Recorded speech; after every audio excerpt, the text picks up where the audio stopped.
can we use Strava to predict race results? Now, we're going to go through, not everyone because it's a lot of people, but some of the favourites for Tour Down Under and some Strava files. I haven't done everyone because, as I said, there's a lot and a lot of them don't upload. So this is Oscar Onley, 20 minutes, 405 watts. He's 60-ish kilos, 61, 62.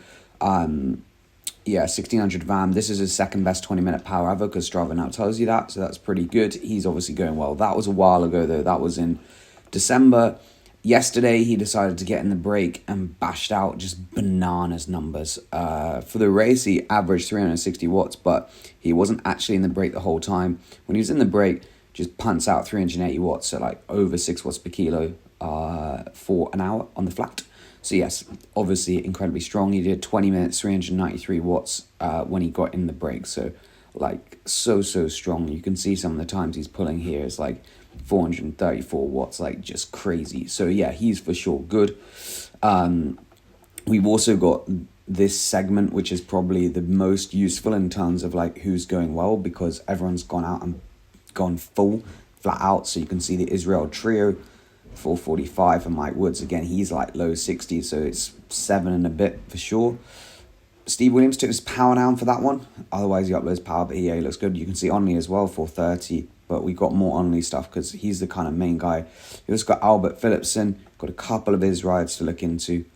Chris Harper looks good as well. So anyway, Albert Philipson, so again, 493 watts. He's not heavy, maybe 72 kilos, so maybe he is heavy. He's not 60s, but he's not like crazy heavy. He punt out that.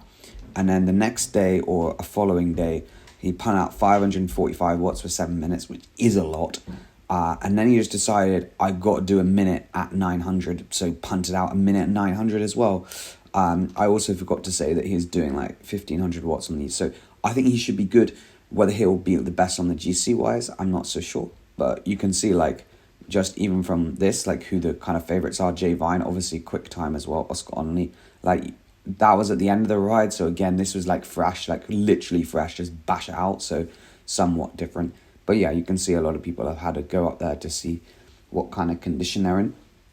We've also got Luke Plapp. He uploaded his power data from, I was going to do one actually just about this, but then I thought, nah, I don't know, just ran out of time or whatever. So this power file is really impressive. You can see like I put his weight in, 4 watts per kilo average for 4 hours. It's pretty strong, but really it's the final couple minutes. So you can see the 5 minutes of 480, but that doesn't really tell you the truth because he actually just hacked across like 2.5 minutes, 550, just like full gas, like super error as well. So he launched to get across to Durbo, not basically there. And you can see like he averaged 400 watts for 20 minutes, 5.6, but he was bent over the top tube, like getting as error as possible. So yeah, it's really impressive. 430 watts, like 6 watts per kilo for 11 minutes, like on the flat is strong. So yeah, for sure he's going well. And yeah, like to do that at the end of a hard race, like normalized wise, you can see 342 variability index, like difference between average and normalized is a fair amount. So again, like there was probably quite a lot of anaerobic efforts. If you look at 25 watt distribution, you can see there's a fair amount of time spent from 700 watts onwards. Zone distribution probably won't be as useful, but over 600 watts was 16 minutes, over 480 was 21 minutes. So you can see it's like, there's not like an hour and a half, sub 220 is like a decent amount, but still you can see like it's a pretty punchy race. You can still do that at the end. So for sure he's in good condition. But yeah, like the question is though, I've shown you the power data of people. Corbin strong, Mike Wood, Steve Williams all look strong, like Onley, Vine, Philipson, like, but are they going to perform? Well, I guess we'll find out on Tuesday. But yeah, like obviously Narvaez doesn't post, so there's other people who maybe could be going really well, but who aren't.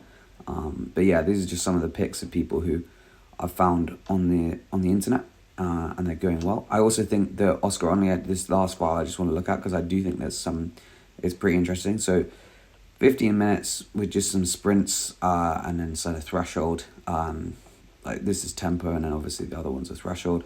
Because we know what his 20 minute is, 400, so his threshold's probably about 360, 370-ish. Then he just rides like zone 2-ish. Yeah, zone 2. Then does over-unders here again, 424 watts. And then this is like Wollonga because it's literally 20 minutes, barely pedaling. I mean, Wollonga has a harder run-in than obviously like 235 watts. And then he punts out like 9 minutes at 440. and that is actually what he did to win on Wollonga. He did 440. Again, you can see it's over under, so somewhat controlled.